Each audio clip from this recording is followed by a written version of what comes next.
नमस्कार, जय जोहार, मोर संगवारी तुहर द्वार।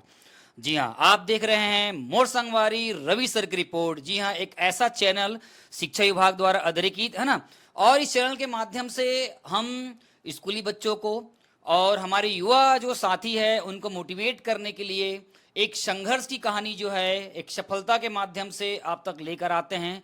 आज हम जो है दुर्ग के मालवीय नगर चौक पे उपस्थित हैं और यहाँ पर एक ऐसी इंस्टीट्यूट जिनका नाम है उड़ान, और इस उड़ान इंस्टीट्यूट के माध्यम से जो है हमारे युवाओं को प्रशासनिक स्तर पर जो है जाने का एक सुअवसर मिला है। और इसी कड़ी में आज जो है आपको पता होगा कि विगत दिनों जो है लंबे अंतराल के बाद लंबित एक ऐसी रिजल्ट, इसको रिजल्ट नहीं कहेंगे, एक ऐतिहासिक रिजल्ट कहा जाए, क्योंकि वो जारी हुआ है। और उसी कड़ी में गौतम सर जो है हमारे बीच मौजूद हैं, जो कि इसमें चयनित हुए हैं। आज हम इस इंटरव्यू के माध्यम से ये जानेंगे कि इतने लंबित समय के बाद जो रिजल्ट, ऐतिहासिक रिजल्ट आया है, तो इस रिजल्ट को लेकर उनके मन में क्या जिज्ञासा है और युवाओं के लिए जो है किस प्रकार का ये मतलब सार्थक होता है, तमाम वो चीज को अपन बताएंगे।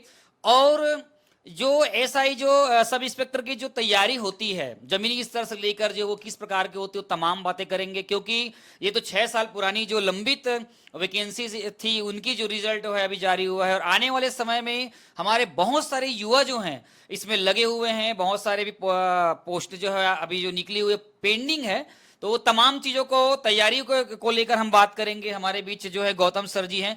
सबसे पहले सर हम आपका नाम जानना चाहेंगे कि आपका जो चयन हुआ है। सबसे पहले मैं आपको ढेरों शुभकामनाएं और एकदम बधाई देना चाहूंगा। जी धन्यवाद सर। मेरा नाम गौतम शुक्ला है। मैं भूतपूर्व सैनिक हूँ और वर्तमान में मैं छत्तीसगढ़ सब इंस्पेक्टर के पद पे चयनित हुआ हूँ। और संघर्ष की बात है तो संघर्ष तो हर सफलता संघर्ष मांगती है। बिना संघर्ष के कोई भी सफलता आसान नहीं रह गई है। वर्तमान समय प्रतियोगिता का समय हो चुका है। पहले क्या था, आज से जब मैंने 12th कंप्लीट किया था, फौज में ज्वाइन किया था, तो उस समय पढ़ाई का स्तर कुछ और था और आज के समय पढ़ाई का स्तर कुछ और। आज का हर एक चीज़ ट्रिक स्टडीज़ हो गई हैं। और ट्रिक स्टडीज़ में बोलने का अर्थ ये है कि अब परीक्षाओं में प्रश्न ज़्यादा होते हैं, समय कम होता है, और समय कम होता है तो उसमें अगर ट्रिक स्टडी नहीं करते हैं तो क्वेश्चन छूट जाते हैं। और हर एक चीज़ का आजकल मेरिट लिस्ट बनने लगी है, तो उसके लिए हमें ज़रूरी हो गया है कि प्रतियोगिता के अनुसार ही अपनी तैयारी को करें, और संघर्ष जब तक नहीं होगा सफलता नहीं मिलेगी।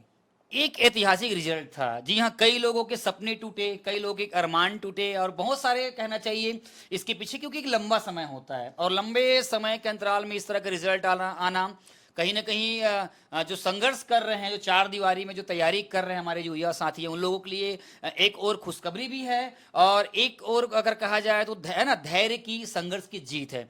आप फौज में रहे हैं, लंबे समय आप दे कर आए हैं, है ना, उसके बाद आप इस फील्ड में आकर जो है अब आपका जो चयन है सब इंस्पेक्टर के रूप में हुआ है। तो आप जो है इस रिजल्ट को लेकर जो आप क्या सोच रहे हैं, आपकी क्या मंशा है आगे का, उसके बारे में बताएंगे।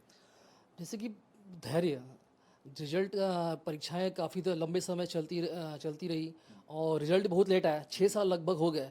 अंततः धैर्य रखने के बाद उसका सफलता मिली है, उसकी बड़ी खुशी है, क्योंकि माननीय गृह मंत्री जी ने हमारे पक्ष में निर्णय दिया। धैर्य का ही हमें फल मिला। बोलते हैं धैर्य का फल मीठा होता है, तो अंततः हमें फल मीठा ही मिला है। और आज मेरे साथ साथ कम से 959 अभ्यर्थी भी सफल हुए हैं, जो अलग अलग पदों, सूबेदार से उप निरीक्षक, प्लाटून कमांडर पर चयनित हुए हैं। तो सभी के मन में हर्षोल्लास है, ताकि छत्तीसगढ़ सरकार द्वारा हमें एक अच्छा फल दिया गया है। धैर्य का फल मीठा होता ही है। और रही बात तैयारी करने की, तो मैं जब सेना सेवानिवृत्त हुआ हूँ, उसके बाद मैं अपने अध्ययन को लगातार रखा। मैंने अपने आप को पढ़ाई से दूर नहीं किया। पढ़ाई से दूर करने का नहीं अर्थ मतलब ये था कि जितना समय मुझे मिलता था सेना के कार्यों के बाद, तो अपने उस समय को मैं उपयोग करता था। चाहे मैं जनरल नॉलेज पढ़ूं, करंट अफेयर्स पढ़ूं या मैथमेटिक्स पढ़ूं, क्योंकि जनरल नॉलेज, करंट अफेयर्स तो वही होते हैं, बस करंट अफेयर्स बदली होता है, जनरल नॉलेज तो वही है। पर धीरे धीरे प्रैक्टिस से आदमी को कुछ ना कुछ तो मिलता ही है। अब जब धैर्य रखेंगे तभी कुछ ना कुछ मिलेगा। अब अधीर होकर काम से नहीं होता है। वर्तमान समय अधीर का नहीं है, धैर्य का रखने का है, क्योंकि हर वैकेंसियाँ डिले हो रही हैं और उसका रिजल्ट तो अच्छा मिलता ही है। और निरंतरता जरूरी है। एक और शासन प्रशासन का जो सिस्टम है, जी हाँ, तमाम वैकेंसी तो निकल जाता है, लेकिन वैकेंसी के जो क्रियान्वयन है, उनका परीक्षा हो, चाहे रिजल्ट हो, चाहे मॉडल आंसर हो, चाहे पोस्टिंग हो, अभी भी बहुत सारे जगह जो है रिजल्ट आने के बाद भी पोस्टिंग नहीं हुई। इसको लेकर आप क्या सोचते हैं? मतलब युवाएं जो है, मतलब युवाओं के सोच के आधार पर मैं कह रहा हूं कि यहाँ पर एक कहना चाहिए कैलेंडर जो है जारी होना चाहिए कि वैकेंसी अमुक डेट में आती है तो पेपर का भी एक सिस्टम होना चाहिए। जैसे पीएससी में तो आपको पता ही होगा कि नवंबर दिसंबर के महीने में आ जाता है, उसके बाद फरवरी और मई जून वगैरह में उनका पेपर वगैरह जो होता है। इसको लेकर आपके मन में क्या, इसके बारे में बताएंगे? जैसे कि एसएससी है, एसएससी अपने पूरे एक वर्ष का कैलेंडर जारी कर देता है, तो प्रशासन इसको भी सुगमता से अगर चाहे तो हमारे छत्तीसगढ़ में जितने भी परीक्षाएं होती हैं उनका अगर कैलेंडर जारी कर दे तो सारे विद्यार्थियों को थोड़ा सा तैयारी करने में आसानी होगी, अपनी एक रणनीति बनाने में बहुत सुगमता होगी, ताकि वो हर एक चीज़ की जब तक रणनीति नहीं बनाएंगे तो सफल नहीं होंगे। आप सोचते हैं कि कोई सोचे कि मुझे शॉर्ट टर्म में या शॉर्टकट कोई सफलता मिले तो असंभव है। सफलता मेहनत मांगती है, संघर्ष मांगती है। जैसे ये रिजल्ट आया और तमाम इतने सारे एसआई लोग का सिलेक्शन होना काबिल तारीफ है। इससे आने वाले समय में जो है कानून व्यवस्था में जो है कहीं ना कहीं गहराई आएगी, और गहराई के साथ साथ जो है कानून व्यवस्था में सुधार होगा। इसको लेकर आप क्या सोचते हैं?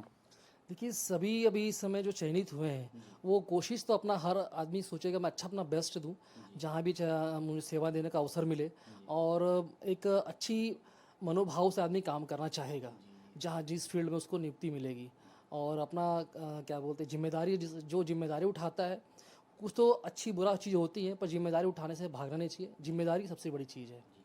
आप जॉब कर रहे थे और जॉब करते करते ये सफलता आपने अर्जित किया, काबिल तारीफ है। और तमाम आप पारिवारिक दृष्टिकोण में आप परिवार से जुड़े हुए हो और जॉब भी कर रहे हो, उसके बाद भी इस तरह का संघर्ष दिखाना, सफलता प्राप्त करना काबिल तारीफ है। वर्तमान समय में कोचिंग का क्रेज है, क्योंकि हर एक सफलता के पीछे, हर एक संघर्ष के पीछे किसी न किसी टीचर्स की हाथ होती है। तो आप मेरे को ये बताएं, हमारे युवा साथी के लिए जो है सेल्फ स्टडी या अभी कोचिंग का जो कोचिंग कितना सार्थक है हमारे लिए? क्या मतलब कोई भी वैकेंसी के लिए जो है तैयारी करना, क्या सेल्फ स्टडी हो सकता है कि घर के जो चार दीवारी होती है वहां पर तैयारी करके ये प्राप्त कर सकते हैं कि हमें कोचिंग का सहारा लेना चाहिए? और कोचिंग में क्योंकि आपको पता होगा कि टीचर्स काफी मेहनती हैं, एक्टिव हैं, और ये नए नए तकनीक लेकर आके आप बताया जैसे कि ट्रिक्स के माध्यम से पढ़ा रहे हैं, तो कोचिंग का कितना अहम योगदान है इस प्रकार की तैयारियों में, इसको आप बताएंगे? और तैयारी आप कहाँ से किए थे, अगर आप कोचिंग अगर किए होंगे, इसके बारे में बताएंगे सर? कोचिंग का बहुत बड़ा लाभ है। पहला लाभ इसमें ये है कि जो गुरुजी हैं, वर्तमान समय जो कंपटीशंस चल रहे हैं उनके पास उन कंपटीशंस का बहुत अच्छा अनुभव है। उनको पता है कि पेपर्स में क्वेश्चन कैसे आते हैं, उनको कैसे सॉल्व करना है। और यदि जब उनको कम समय रहते हुए, अब मुझे पता है कि 4 ऑप्शंस हैं, 4 ऑप्शंस में एक टिक कर, पर माइनस मार्किंग भी है। माइनस मार्किंग को ध्यान में रखते हुए अगर मैं सही समय पर अच्छी स्टडी करके रखा हूँ तो मेरे नंबर अच्छा है, क्योंकि आजकल कट ऑफ बहुत हाई जा रहा है हर परीक्षा का। किसी परीक्षा का हम सोचेंगे कि कट ऑफ नॉर्मल नहीं है। हर एक परीक्षाओं का हर स्तर पे अपना अपना कट ऑफ निर्धारित हो चुका है, उसके अंदर कट ऑफ आ रहा है। तो उस कट ऑफ को बनाने के लिए आपको कोचिंग बहुत अच्छा सार्थक, बहुत अच्छा योगदान दे रहा है, क्योंकि वहाँ गुरुजी का अनुभव बहुत अच्छा है। अभी जहाँ उड़ान में कोचिंग किया हूँ वहाँ गुरुजी लोग बहुत अच्छे पढ़ा रहे हैं।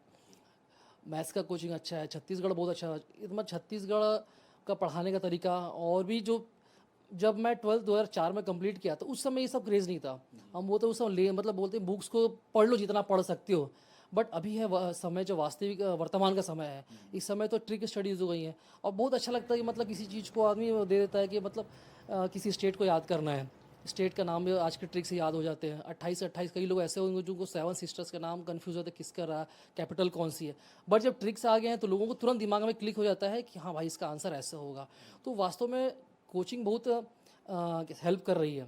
सेल्फ स्टडी है, सेल्फ स्टडी आदमी करता है जिसके में सामर्थ्य है, अगर उस वास्ट नॉलेज पढ़ सकता है तो कोई इसमें नहीं है। बट वर्तमान में जो क्वेश्चंस के वेटेज को देखते हुए हमें ग्रुप स्टडीज़ और कोचिंग का सहारा लेना आवश्यक हो चुका है।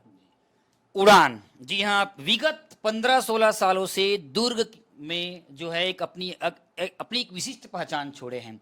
क्योंकि उड़ान इंस्टीट्यूट से यहाँ से बच्चे जो है पढ़ के आज देश विदेश में जो है प्रशासनिक सेवा के रूप में जो है कार्य कर रहे हैं।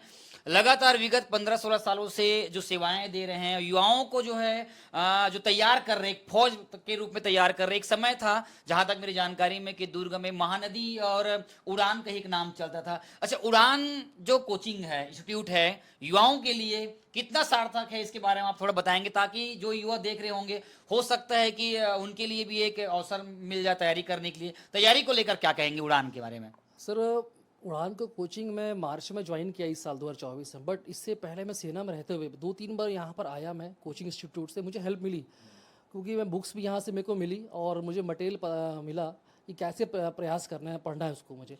तो उससे कुछ माध्यम मिला, कुछ यूट्यूब से पढ़ाई किया मैंने, और जितना मतलब नॉलेज मिल सकता था उसका मैंने कोशिश किया अपने आप में उतारने का, उस नॉलेज को, और उसका उपयोग मैंने अपने परीक्षा के समय उपयोग किया हूँ नॉलेज का। लास्ट सवाल पूछूंगा सर आपसे, युवाओं को क्या संदेश देना चाहेंगे, जो युवा आ रहे हैं, क्योंकि आज के इस प्रतियोगिता के दौर में हर कोई टॉप करना चाहता है, तो उनके लिए आपका क्या संदेश रहेगा तैयारी को लेकर? क्योंकि तैयारी आज के डेट में, तैयारी अगर बात करें तो कोई भी वैकेंसी को क्लियर करने में लगभग अमूमन जो है 1 से 1.5 साल 2 साल भी लग जाते हैं, है ना? तो युवाओं के लिए आप क्या कहना चाहेंगे कि क्योंकि तैयारी 2 महीने 3 महीने में आप नहीं कर सकते, इनको लेकर जो है युवाओं के लिए आप क्या बोलना चाहेंगे ताकि वो जो है कम समय में अपनी तैयारी बेहतर कर सके? सर, युवाओं के लिए एक ही सजेशन है कि अपना तैयारी को निरंतरता जो आवश्यकता है। निरंतरता का अर्थ ये है कि आज मुझे पता है कि मेरा 3 महीने बाद एग्ज़ाम है, तो मैं आज से पढ़ना स्टार्ट किया, वो नहीं। अगर वो आप आज पढ़ना स्टार्ट करेंगे, अगर पुलिस में ही जा रहे हैं, पुलिस के साथ साथ आपको थ्योरी का अगर नॉलेज है तो साथ फिजिकल भी आपका अच्छा होना चाहिए। फिजिकल नॉलेज, अगर आप फिजिकल अच्छा है तभी आप इसमें अगर कई इसमें ऐसा ही अभ्यर्थी थे जिन्होंने प्री और मेंस क्लियर किया मगर फिजिकल नहीं क्लियर नहीं कर पाए, तो कहीं ना कहीं उनको असफलता का सामना करना पड़ा। तो वर्तमान का समय ऐसा है कि अपने आप को बैलेंस करके चलने का, परिवार की जिम्मेदारियां भी होती हैं, हर व्यक्ति हर तरह से परिपूर्ण नहीं होता है, तो युवाओं को अग्रसर होना है, भागना नहीं। जिम्मेदारी से जो भागा है वो कभी कहीं ना कहीं धोखा खाया है। जिम्मेदारियों उठाने का मादा होना चाहिए। जिम्मेदारी जब तक नहीं उठाएंगे, या पढ़ाई की हो या किसी समाज सेवा की हो या कहीं की भी हो, जिम्मेदार आदि बनेंगे तो आप कुछ ना कुछ ज़िंदगी में कर पाएंगे।